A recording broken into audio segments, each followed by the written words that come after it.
নমস্কার বন্ধুরা, কেমন আছেন সবাই? বং কিচেন উইথ বনানী চ্যানেলের নতুন একটি রেসিপিতে সবাইকে জানাই স্বাগত। আমি আজকে রান্না করব দই রুই। তার জন্য যে জিনিসগুলো বা উপকরণগুলো রাখবে সেগুলো আমি আপনাদের দেখাচ্ছি। প্রথমে আমি নিয়ে নিলাম কিছুটা আদা কুচি, কিছুটা কাঁচা লঙ্কা চেরা এবং পেঁয়াজ, নুন, ধনের গুঁড়ো, জিরের গুঁড়ো, সর্ষে, শুকনো লঙ্কা আর লাল লঙ্কা কিছুটা গুঁড়ো, এইগুলো নেব। টক দই নেব, কাসুরি মেথি নেব। এগুলো দিয়ে আমি আজকে এই দই রুইটা রান্না করব। যেহেতু আমার কাছে কারি পাতা নেই, তার জন্য আমি কাসুরি মেথি দেব। এরপরে আমি একে একে এই উপকরণগুলো দেখানোর পর আমি মাছটার মধ্যে নুন হলুদ আগেই মাখিয়ে রেখে দিয়েছিলাম। এরপর আমি ওভেনের ওপরে কড়াইটা বসিয়ে দেব আর গ্যাসটা জ্বেলে দেব। জ্বালার পরে আমি কড়াইটা গরম হয়ে গেলে আমি দিয়ে দেব তেল। তেল দিয়ে আমি প্রতিদিনই দেখবেন আমি একটু নুন কিংবা হলুদ তেলের মধ্যে দিয়ে দিই, তাহলে মাছটা তলায় ধরে না, সুন্দরভাবে ভাজাটা হয়ে যায়। এরপর আমি তেলটাকে ভালো করে নেড়ে চেড়ে দেব। নেড়ে চেড়ে দিয়ে আমি ওর মধ্যে একে একে মাছগুলো ভাজতে দিয়ে দেব।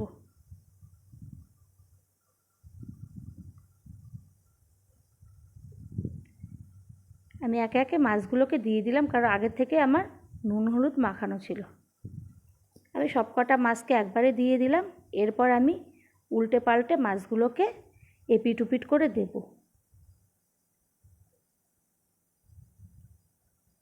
প্রতি কটা মাছকে আমি এপিট ওপিট করে ঘুরিয়ে দিচ্ছি।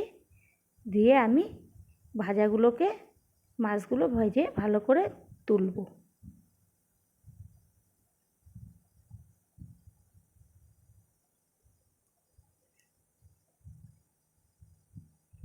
আমি এখন এপিট ওপিট করছি মাছগুলোকে।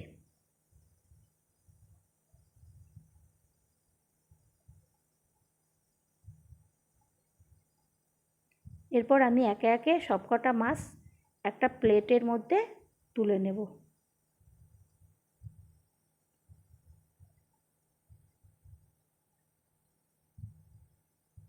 এরপর ওইদিকে আমি কি করব, একটা মিক্সিং জারের মধ্যে আদা, পেঁয়াজ আর কয়েকটা চেরা কাঁচা লঙ্কা দিয়ে আমি ওইটা একটা পেস্ট তৈরি করব।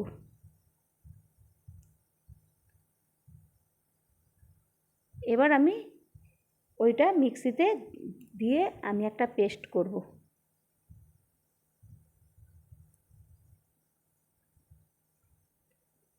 ওটা পেস্ট তৈরি হতে হতে আমার তেলটা গরম হয়ে গেলে আমি কি করব, ওর মধ্যে কিছুটা আমি মাছগুলো তো ভেজে নেওয়া হয়ে গেল।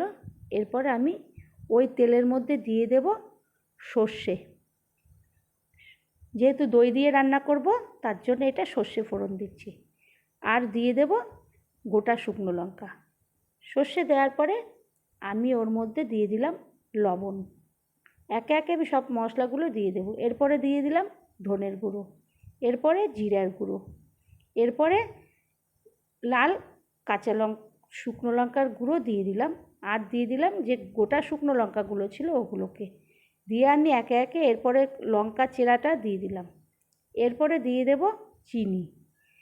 আর এদিকে মিক্সির মধ্যে যে পেস্টটা করেছিলাম আদা, কাঁচা লঙ্কা আর পেঁয়াজের, সেই পেস্টটাও দিয়ে দিলাম। তারপরে দিয়ে দিলাম টক দইটা, কারণ এটা খুব অল্প সময়ের মধ্যে রান্নাটা হবে, এর মধ্যে কোনো সবজি পড়েনি যে কষাতে হবে। খুব অল্প সময়ের মধ্যে এই দই রুইটা রান্না হবে, সেই কারণে আমি পরপর সব মশলাগুলো দিয়ে দিলাম। দিয়ে এবার ভালো করে মশলাটাকে কষাতে থাকবো। মশলাটার গায়ের থেকে যখন কড়াইয়ের গায়ের থেকে তেল ছেড়ে দেবে, তখন আমি ওর মধ্যে মাছগুলো দিয়ে দিচ্ছি। খুব অল্প সময়ের মধ্যে আমার রান্নাটা তৈরি হয়ে যাবে। ঝটপট মানুষে খেতে বসেও এই রান্নাটা করে দিতে পারবে, এত তাড়াতাড়ি রান্নাটা হয়ে যায়। এরপর আমি হাতে ডলে একটু কাসুরি মেথি দিয়ে দেব। আর আপনারা কেউ যদি আমার চ্যানেলটিকে সাবস্ক্রাইব না করে থাকেন, তাহলে সাবস্ক্রাইব করে দেবেন, লাইক করে দেবেন, শেয়ার করে দেবেন। আর আমার পাশে থাকবেন, সাথে থাকবেন। কারণ আমি 2023 সালে এই চ্যানেলটি খুলেছিলাম, কিন্তু অসুস্থতার দরুন আরও পারিপার্শ্বিক কারণে আমি ঠিক করে ভিডিওটা চালাতে পারিনি। একটু একটু করতাম, বন্ধ করে দিতাম। সেই কারণে আমার পাশে থাকবেন, সাথে থাকবেন। ধন্যবাদ।